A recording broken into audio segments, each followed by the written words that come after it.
Hello everyone, and welcome to another beer news. Now this is the beer news for September, at the start of September. So there might be an update later on in the month. It just depends on how the stories kind of pan out and whether they're going to be interesting or not.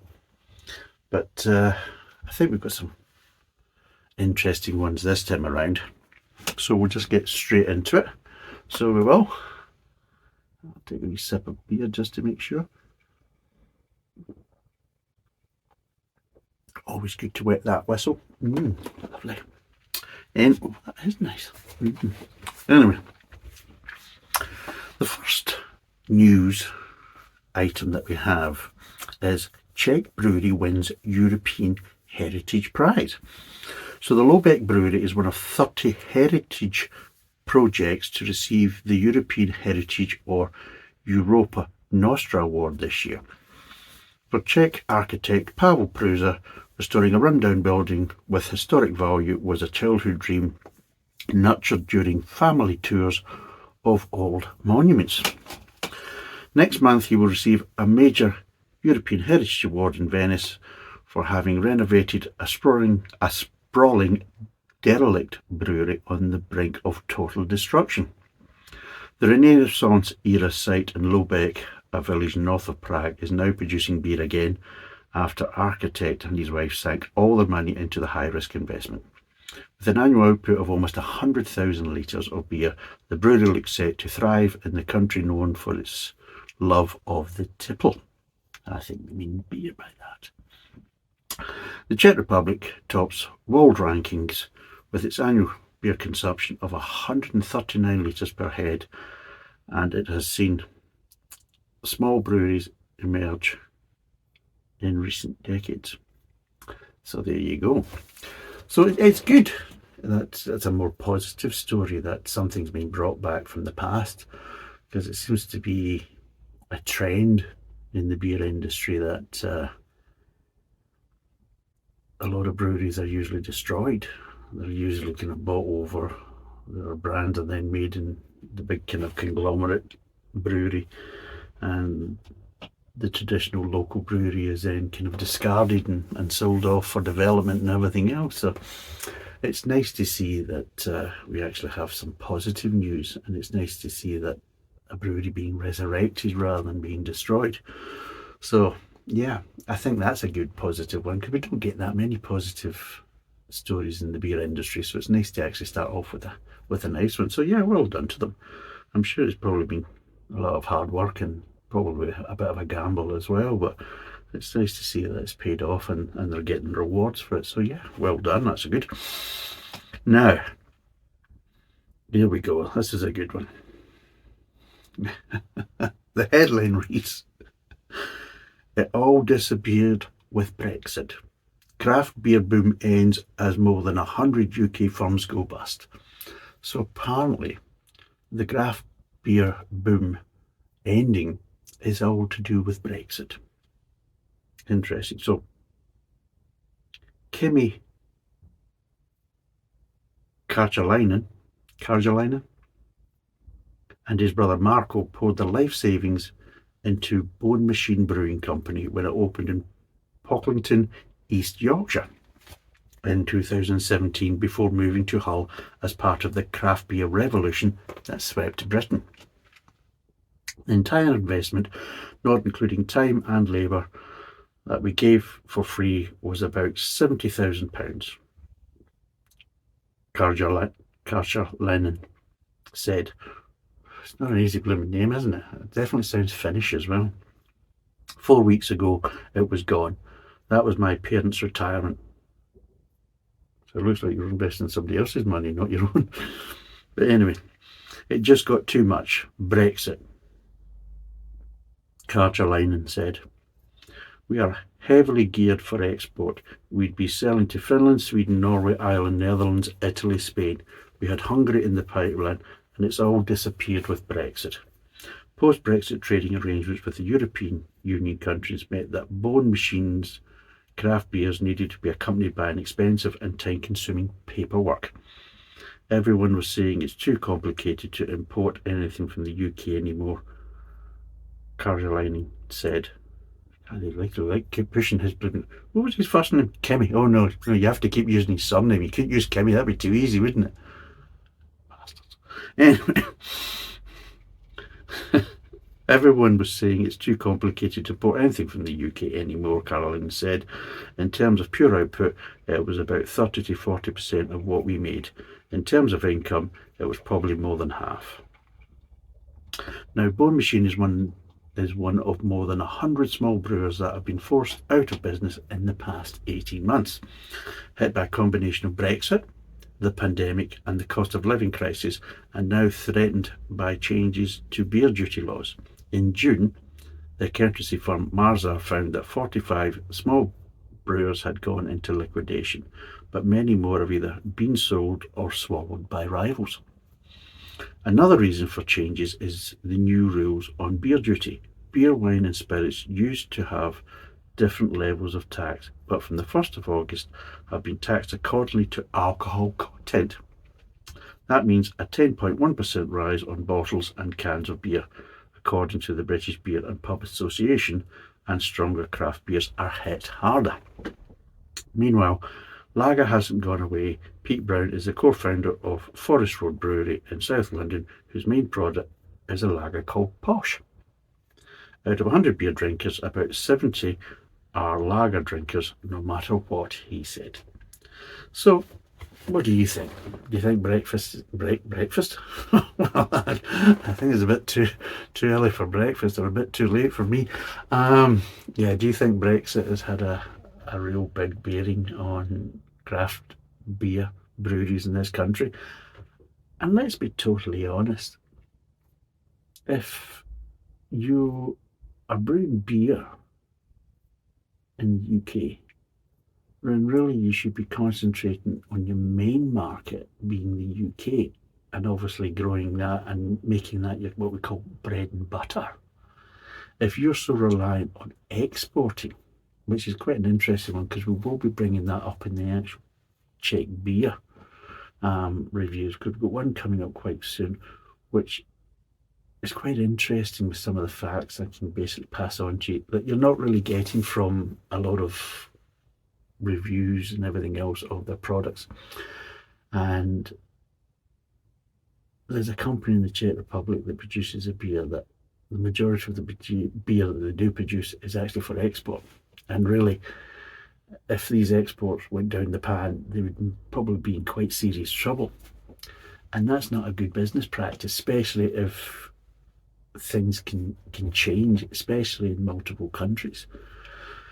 So yeah, it's a bit dicey. So yeah, to be totally honest, some of these breweries, it's easy enough to blame maybe Brexit or not being able to kind of sell to the European market. But yeah, okay, fine. Which then tells me that your market isn't strong enough in the UK. And if it's not strong enough in the UK, then yeah, you're going to have problems, because they should be your bread and butter. Anything you should be doing from export should be bonuses, and they should be classed as bonuses. They shouldn't be classed as your main income, because they aren't as, how would you say,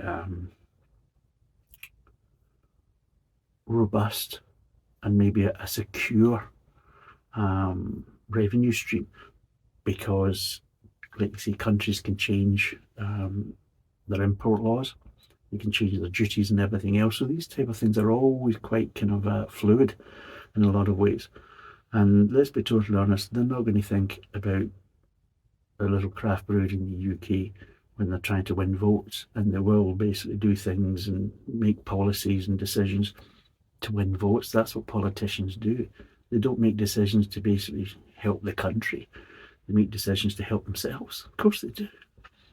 So, on that basis, really, if you're brewing in the UK, then you really should be looking at the UK as your main business. And anything you gain outside of the UK, treat it as a bonus, but don't treat it as a long-term viable revenue stream, because it's fragile.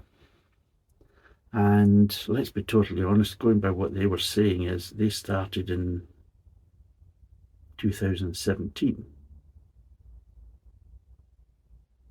Well, the Brexit vote was in 2016. So it had to be kind of realistic. At some point things were going to change. And they must have known that things were going to change. So you should have been having one eye on, well, what's going to be happening. And you really should have been pushing to kind of get your main revenue stream based in the UK. So again, I think it's all easy to kind of blame somebody else, but I think you have to kind of have a look at yourself and how you run your business. Yes, we can have unfortunate things, but at the end of the day, there's a lot of these breweries, craft breweries, that are going out of business. And one of the major things is that, one, the products are quite expensive. Two, the products are quite niche compared to the more kind of traditional beer market in the UK. And a lot of them do sell their souls to get into the kind of one of the mainstream supermarkets in the UK. And unfortunately, they pay a price for that because they really don't get the profits and the revenue stream that they think they deserve. So again, what's the excuse? Are you trying to say that every brewery that's went out of business in the UK, especially if it's craft, and it's all got to be because of Brexit? Well, no. I think there's a trend there that the craft beer market is not as strong in the UK as what a lot of people believed it was. And while there was a little boom, that boom's kind of over, and all these ones that have jumped on the bandwagon are suffering, including the bigger craft beer breweries that are now kind of looking to change their business kind of model. And we've got one coming up here in a minute in the news that's going to kind of highlight that. It's nothing to do with Brexit. It's to do with, well, the market isn't as strong and as buoyant as what we thought for craft beer in the UK. Might be in other countries, but it's not as strong as what people believed it was in the UK, and what a lot of breweries would like you to believe. So there you go.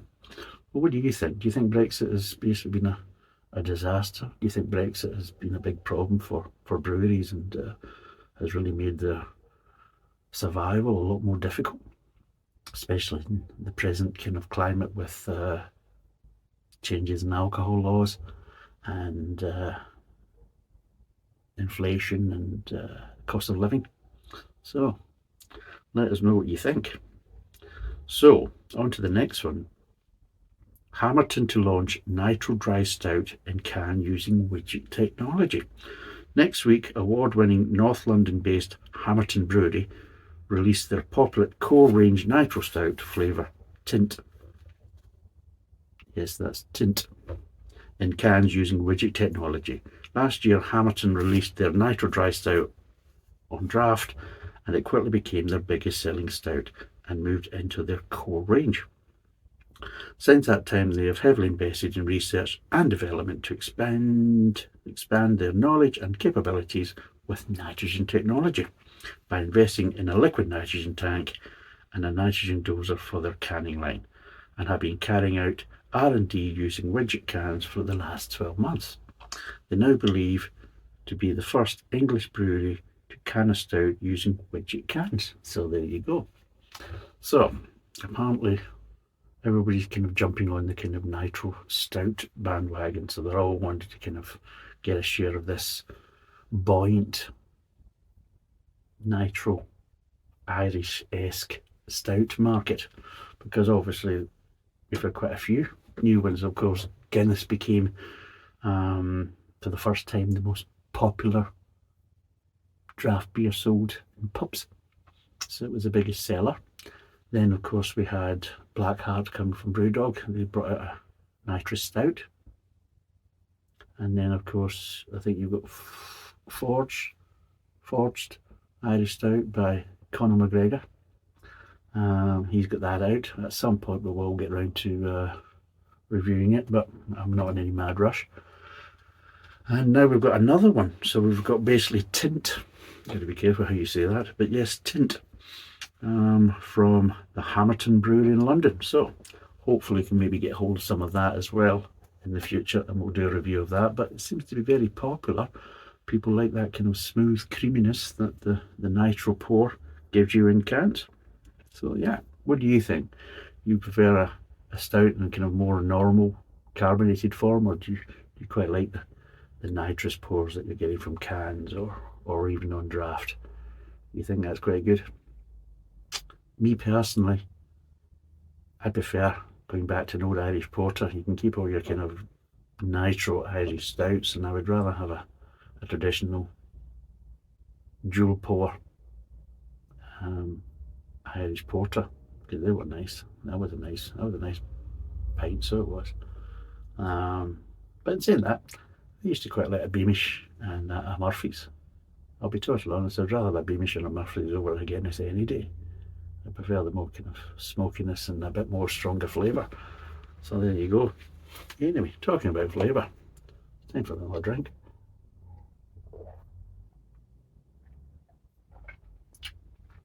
It's too easy to drink that, too easy to drink. You get yourself in trouble with that. Anyway, we have another one. And some more good news. Icebreaker Pale Ale awarded UK winner at the World Beer Awards. So Icebreaker Pale Ale is celebrating its second award win this month, as it has been awarded country winner and gold in the pale beer category at the World Beer Awards 2023. Each year the World Beer Awards selects the very best of all internationally recognised styles, and last week announced its country winners, with the final world's best winners being announced later this month. The juicy unfiltered pale ale brewed by Green King also announced last week that it had received the highest star rating, 3 stars, at the Great Taste Awards this year. Crafted by Green King Brewing Apprentices in 2019, Icebreaker launched a new look and feel for the brand this month, tweaking the design of the anchor, which is fast becoming the iconic symbol of the pale ale. So there you go. What do you think of that? Have you tried Icebreaker? I haven't.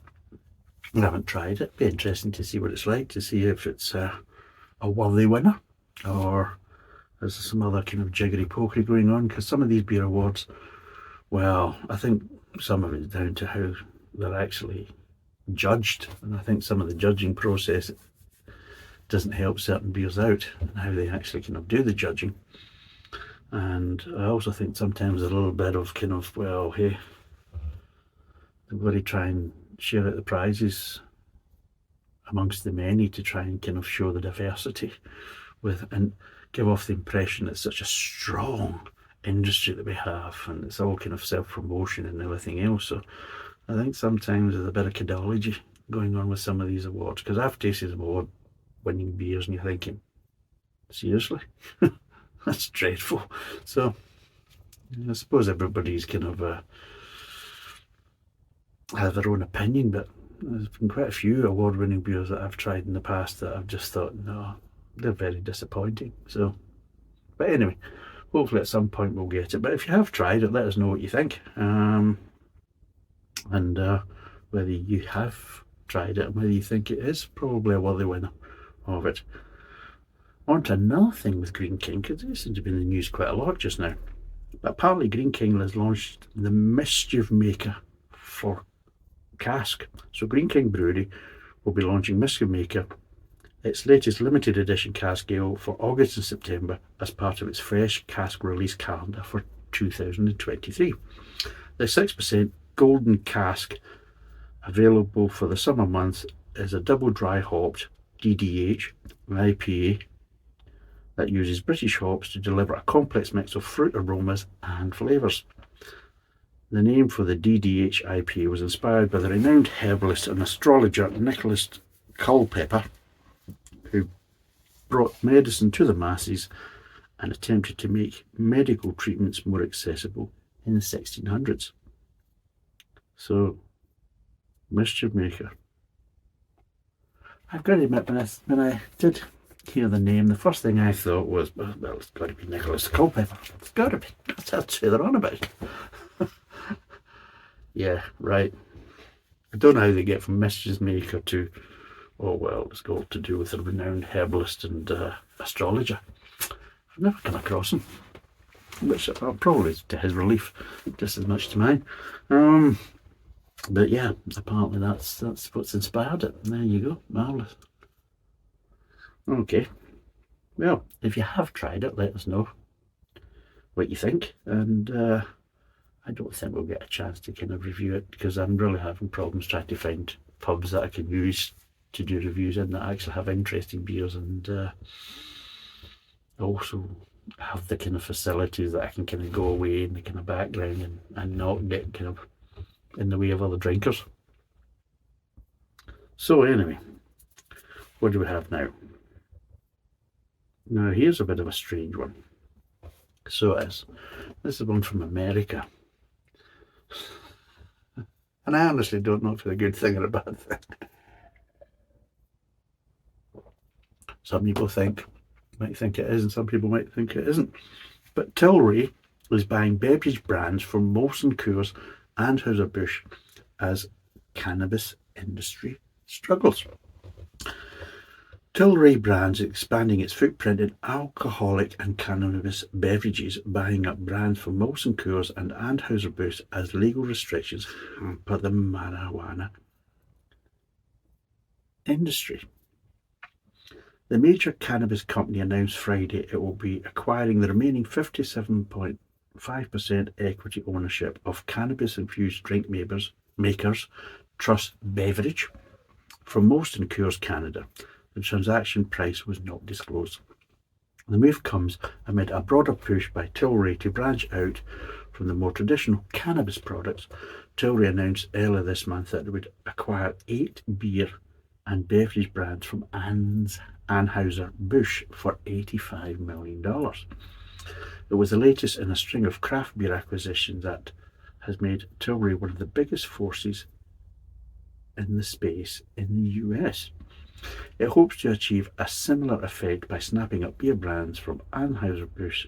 Included in the deal announced earlier this month are the brands Shock Top, Breckenridge Brewery, Blue Point Brewing Company, 10 Barrel Brewing Company, the Red Hook Brewery, Vidmar Brothers Brewing, Square Mile Cider Company, and the Highball Energy. The transaction includes all the brand's current employees, breweries, and associated brewpubs. The deal is expected to triple to the size of Tilray's beer business, increasing its output from 4 million to 12 million cases a year. Tilray Brands already owns other craft breweries, including Alpine Beer, Green Flash Brewing, Montauk Brewing, and Sweetwater Brewing. So what do you think of that? Do you think that's a good thing? Do you think it's a case as though we'll maybe start getting kind of CBD or cannabis flavoured beers in the future? Do you think that's going to be a crossover? Do you think there's going to start getting a hybrid? Maybe with beers laced with CBD or maybe other cannabis associated kind of products? I don't really know if this is a good thing or a bad thing, to be totally honest. I can understand maybe these companies looking to diversify into different markets if there is restrictions or hindrances in the present market. But potentially, I mean, let's be totally honest, it's a kind of divide. It's like one legal drug against a kind of, well, kind of maybe in some areas a kind of newly kind of legalized drug, but previously has that kind of stigma of being something more of a kind of a legal narcotic.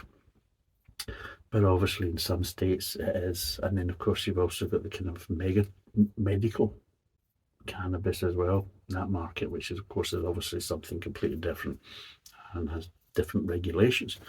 But I don't know that. And also, will they still be producing good quality beers? Because at the end of the day, they're not buying it because they just want to be brewers. They're buying this to try and make money. So with some of these brands and breweries and everything else, are they going to start changing their existing products to try and make them more profitable or whatever? I don't know. It's just a very kind of a strange one. But I suppose it's probably no different than kind of investment companies coming in and buying over breweries. Which I don't always think is a good thing either. But what do you think? Do you think cannabis companies now owning breweries and producing beer and potentially maybe producing a kind of crossover beer that maybe includes a connection with their cannabis side. Do you think that's a good thing? Do you think it's a case is it good to get drunk and high at the same time? Let me know down below what you think and whether you think it's a good mix for a night in or a night out. There we go. Right, on to the next story, but more drinky bit. That is too nice, too nice. Anyway, now we're into Scotland, and this is a bit of a connection because I think we did a beer recently reviewed that is quite similar to the Innis & Gunn product. Well, it was quite similar how it was described. Maybe not the same when you actually drunk it. But anyway, Innis & Gunn launches lager aged for 12 months. Edinburgh-based brewery Innis & Gunn has released 12 Moons Lager, a new brew bottled in August 2022 under a full moon and aged for 12 months in 75 cl bottles, or 750 ml bottles. Oops, bit of a wind there.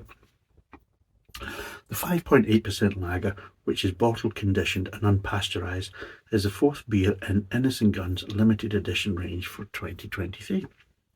12 Moons Lager has been stored and aged for a full year before being offered for purchase, undergoing extended maturation, which goes well beyond the normal timeline. Well, yeah, I mean, if it's been, I mean, the thing is, so they said it's been kind of aged, but there's a difference between aging and lagering, so it'll be interesting to see it being a lager. How long was the lagering process for the full 12 months? Or was it lagered for a certain period and then after that it was kind of set up in the bottle to be conditioned in the bottle as well? So it's a bit of a strange one, because normally lagering you wouldn't do it in the bottle. Lagering you would do in the tanks, because it has to be kept at a cold temperature.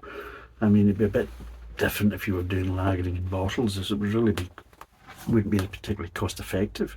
But again, if it was a small batch, maybe they did, I don't know. But normally you would basically do it in tanks, you wouldn't do it in the bottle. But well, not nowadays anyway. So yeah, have you tried it? I'll try and see if I can try and get hold of some, if possible. If it's a normal price, I think if it's basically been aged for 12 months and the size of the bottle, something tells me it's going to be not cheap. So I'll try and see if I can get it and whether it's worth it. But yeah, a bit of a strange one, that one. And again, it's not really given.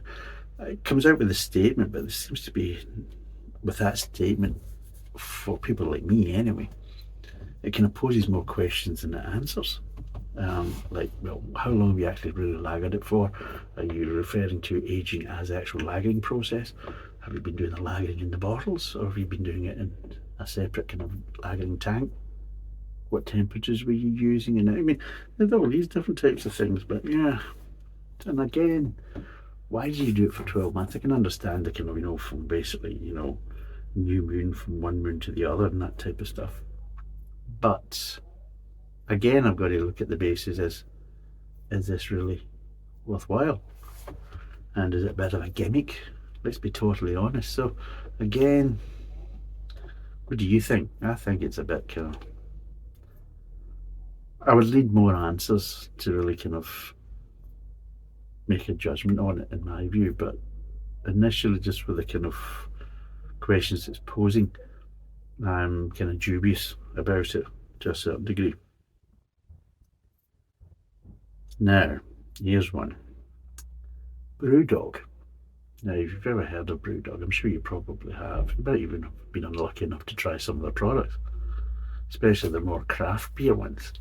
Now, the thing is that Brewdog,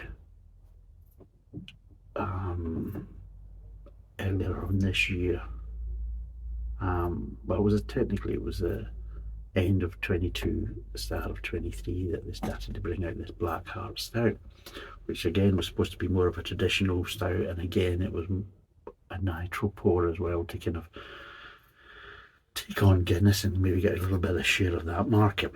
So apparently Brewdog sets sight on ale with Shore Leave launch. So Brewdog is to launch Shore Leave, a new 4.3 ABV amber ale, in a bid to disrupt and win in total beer.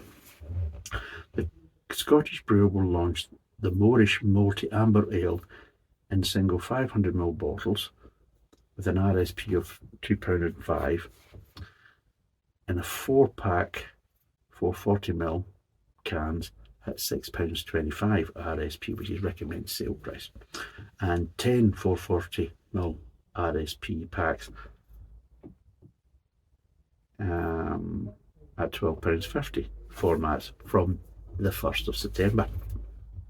Brewdog's head of grocery Stuart Harrison told the grocer the move to enter ale was born out of desire to expand beyond craft.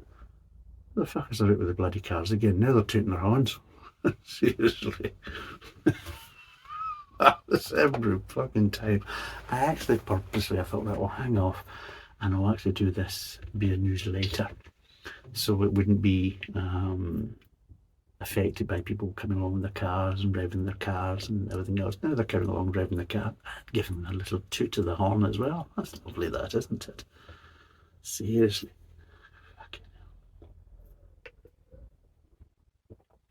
Anyway, so apparently Brewdog head of grocery Stuart Harrison told the grocer that the move to enter the ale was born out of a desire to expand beyond craft and lager and drive incremental sales.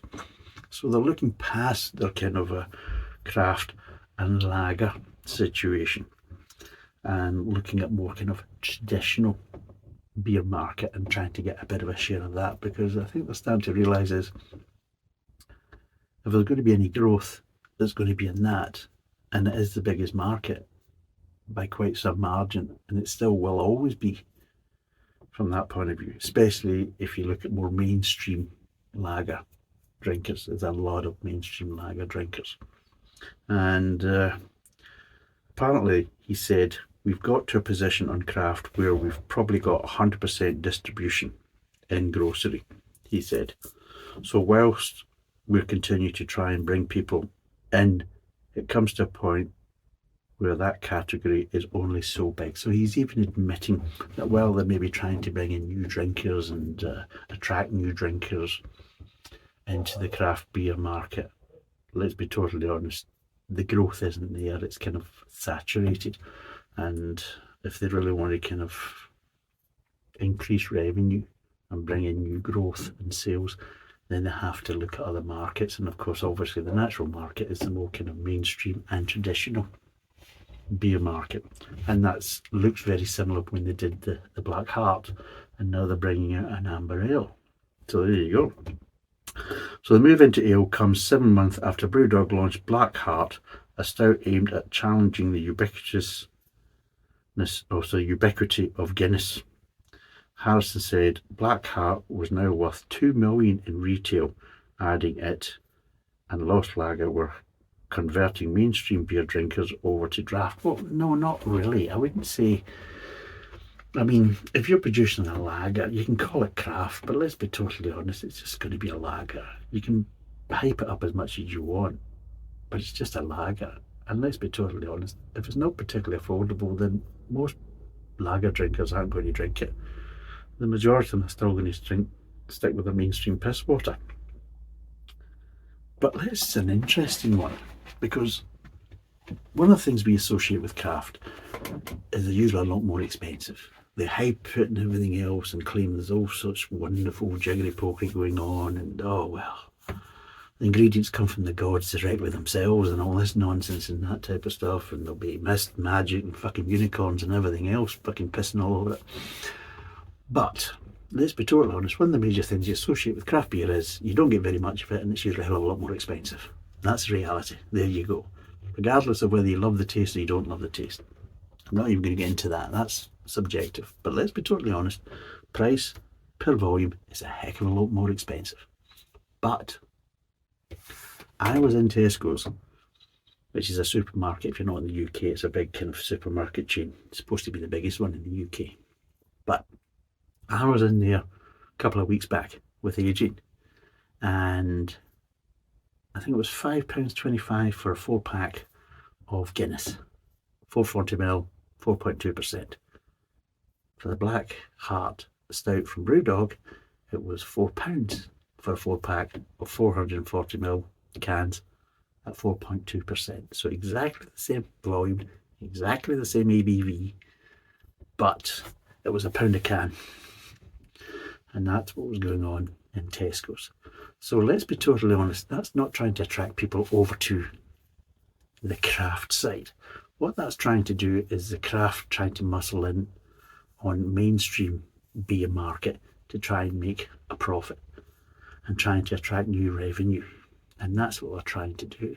And I think hopefully at some point is that they can get people used to it. Because let's be totally honest, they're probably not making any money at selling it at £1 a tin in Tesco's, because trust me, if there's anybody going to be making money out of that deal, it's going to be Tesco's and not Brewdog.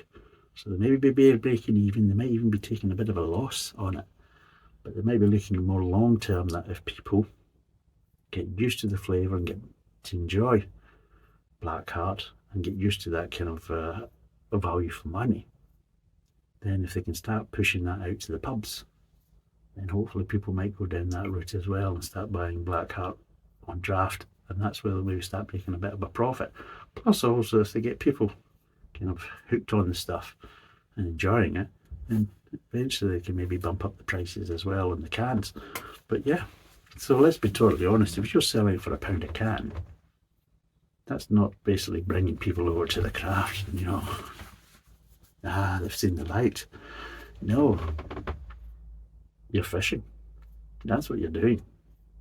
And well, let's be totally honest, they're not the cheapest. £2.5 for a 500ml bottle of amber ale. Not exactly well, if you're putting it into that price range, then you're taking on the likes of Fuller's, because that's the kind of price range Fuller bottles are, just over, you know, £2.5, £2.10, £2.15, so all that kind of in that kind of ballpark. So it's got to be a bloody good one, because let's be totally honest, if I was paying £2.5 on a 500ml bottle, then, well, yeah, I'll do it for Fuller's. Would I do it for Brewdog? Well, I'll try and get a bottle to, obviously, to try and that type of stuff, but it'd be interesting, because that's the type of level you're up against at that price range. So if you're making a half-arsed amber ale at £2.5, yeah, you might get more of your craft beer drinkers buying it at that price and think it's wonderful. But if it's not good enough to take on Fuller's, then at that price, you're kidding yourself on. Let's be totally honest, that's my view. And a 4-pack for £6.25. Well, it's a big difference between £6.25 for 4 cans of your amber ale, but I can get 4 cans of your stout, your Black Heart Stout, for £4. That's £2.25 more. So again, and what, it's only 0.1% ABV higher. Come on. I don't know, but it just kind of shows you that I think there's a kind of irony there that Brewdog start to realise that, well, hey, to a certain degree, the craft beer in the UK is slightly a bit faddy, and that fad's starting to die a little bit, and if they want to kind of keep growing and being able to be sustainable, then they have to look at the bigger market, which is more kind of mainstream traditional beer. So what do you think? Do you think they've finally seen the light? Do you think this is another nail in the coffin for the craft beer market? You know, they're losing a lot of breweries. Now some of the mainstream kind of bigger craft beer breweries are now kind of moving over to the traditional side. and producing more kind of traditional types of beer that aren't overly hopped with Citra. But anyway, let us know what you think, and I will try and see if we can get a bottle of this Shore Leaf and see what it's like. So here's another interesting one. But before we have that, drinky poo time. Right. Beer from Sussex Village wins World's Best at the World Beer Awards. Best bitter from the Longman Brewery in Litlington, East Sussex, won the World's Best in the World Beer Awards.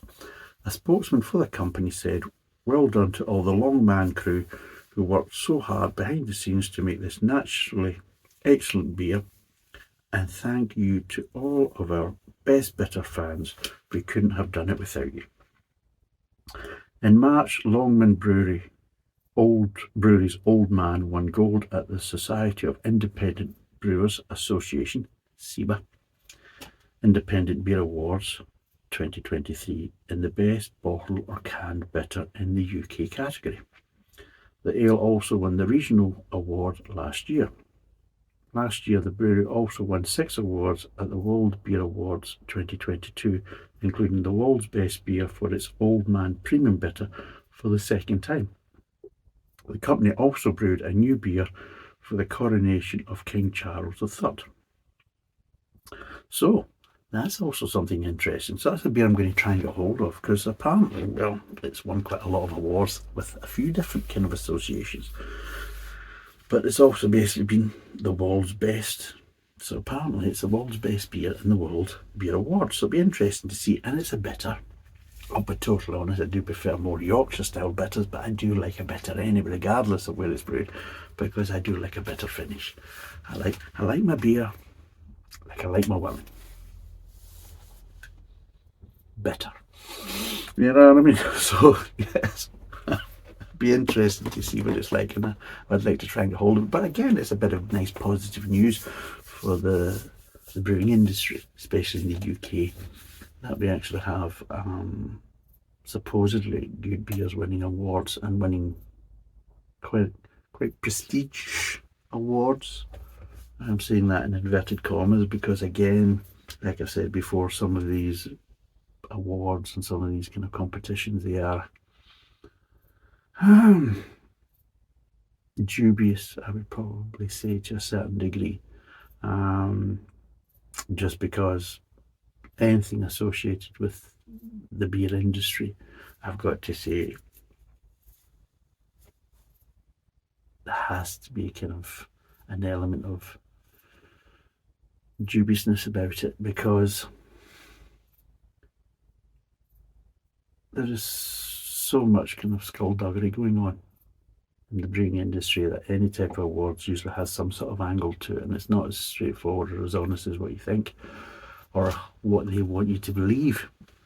So yes, on that basis, it'd be nice to try and get hold of it, and I will try and get hold of a bottle of that, because it's a bitter, or if I do get hold of it, I'll probably do it later on, because this is obviously now September, so I'll probably be doing it kind of late October, November, maybe even into December, because I think these type of beers are always better as autumn or maybe early winter beers, so they're not so heavily chilled, and you give you a chance to get more flavour out of them, because you can obviously do them at drink them at a lot higher temperature, so again you're more kind of closer to room temperature, or at least kind of cask temperature. So yes, I'll try and see if I get a hold of one. It'll be interesting to see what it's like and see whether, that's 2 I've got to kind of try. I've got this Icebreaker from Green King, and there's Icebreaker from Green King, and then obviously we've got this one as well, which is I'll just tell you again, it's what do they call the bloody thing again? Oh, that's good, isn't it? There we go, it's moved again. So yes, it'll be interesting to see what this is like, but yes, Old Man Premium Bitter, so it'll be interesting to see what Old Man Premium Bitter is going to be like. I'll try and see if we can get hold of it, and same with Icebreaker, and just see whether are they justified, or is there just a bit of hype and nonsense with it. But hopefully it'll be quite good. because it'd be nice to try some nice beers. Unfortunately, as I've said before, I do tend to kind of have, how would you say, a ratio of at least 3 to 4 bad beers before I get a kind of decent beer. Although some months I can go a lot higher than that. I can go 6 or 7 kind of mediocre and poor beers before I get a kind of a decent one. I mean, I'm saying decent one, something that's maybe above average. We're not talking about kind of groundbreaking. I'm talking about maybe around about a 6 or a 7 is what I call a decent beer.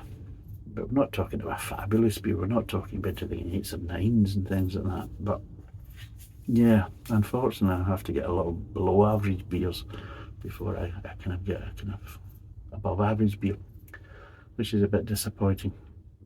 But that's the beer news for the month of September so far. But of course, if there's enough decent kind of news coming out, then I'll probably do an update. But what we will be doing is we'll be continuing doing a bit of the Czech beer. We'll also start to do a little bit more of the bargain brand beers, because we'll be looking at home bargains and B&M and any kind of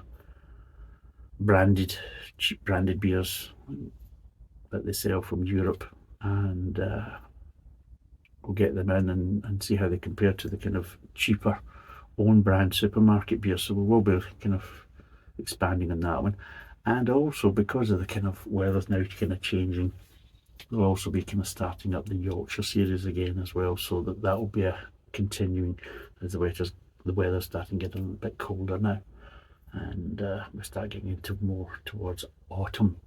Then we'll be kind of doing a bit more, because I've got quite a few of the Yorkshire beers that are kind of darker ones now anyway, and I didn't really want to do them in the summer because I just because I would then chill them and I can then maybe lose out, so I want to have them a little bit kind of obviously cast temperature or maybe warmer, just to try and get the flavours out of them and enjoy them. So again, they're a better beer for the kind of autumn.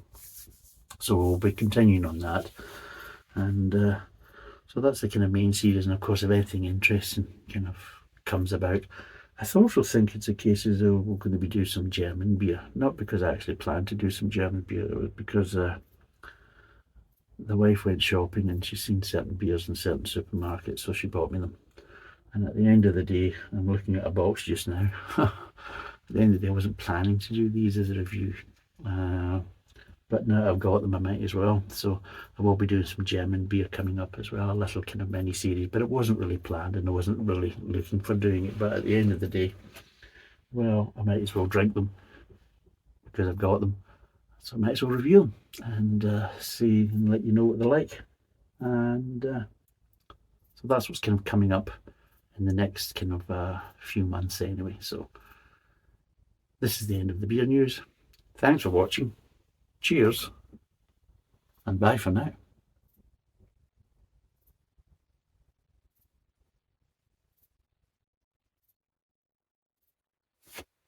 Go for a whiskey now.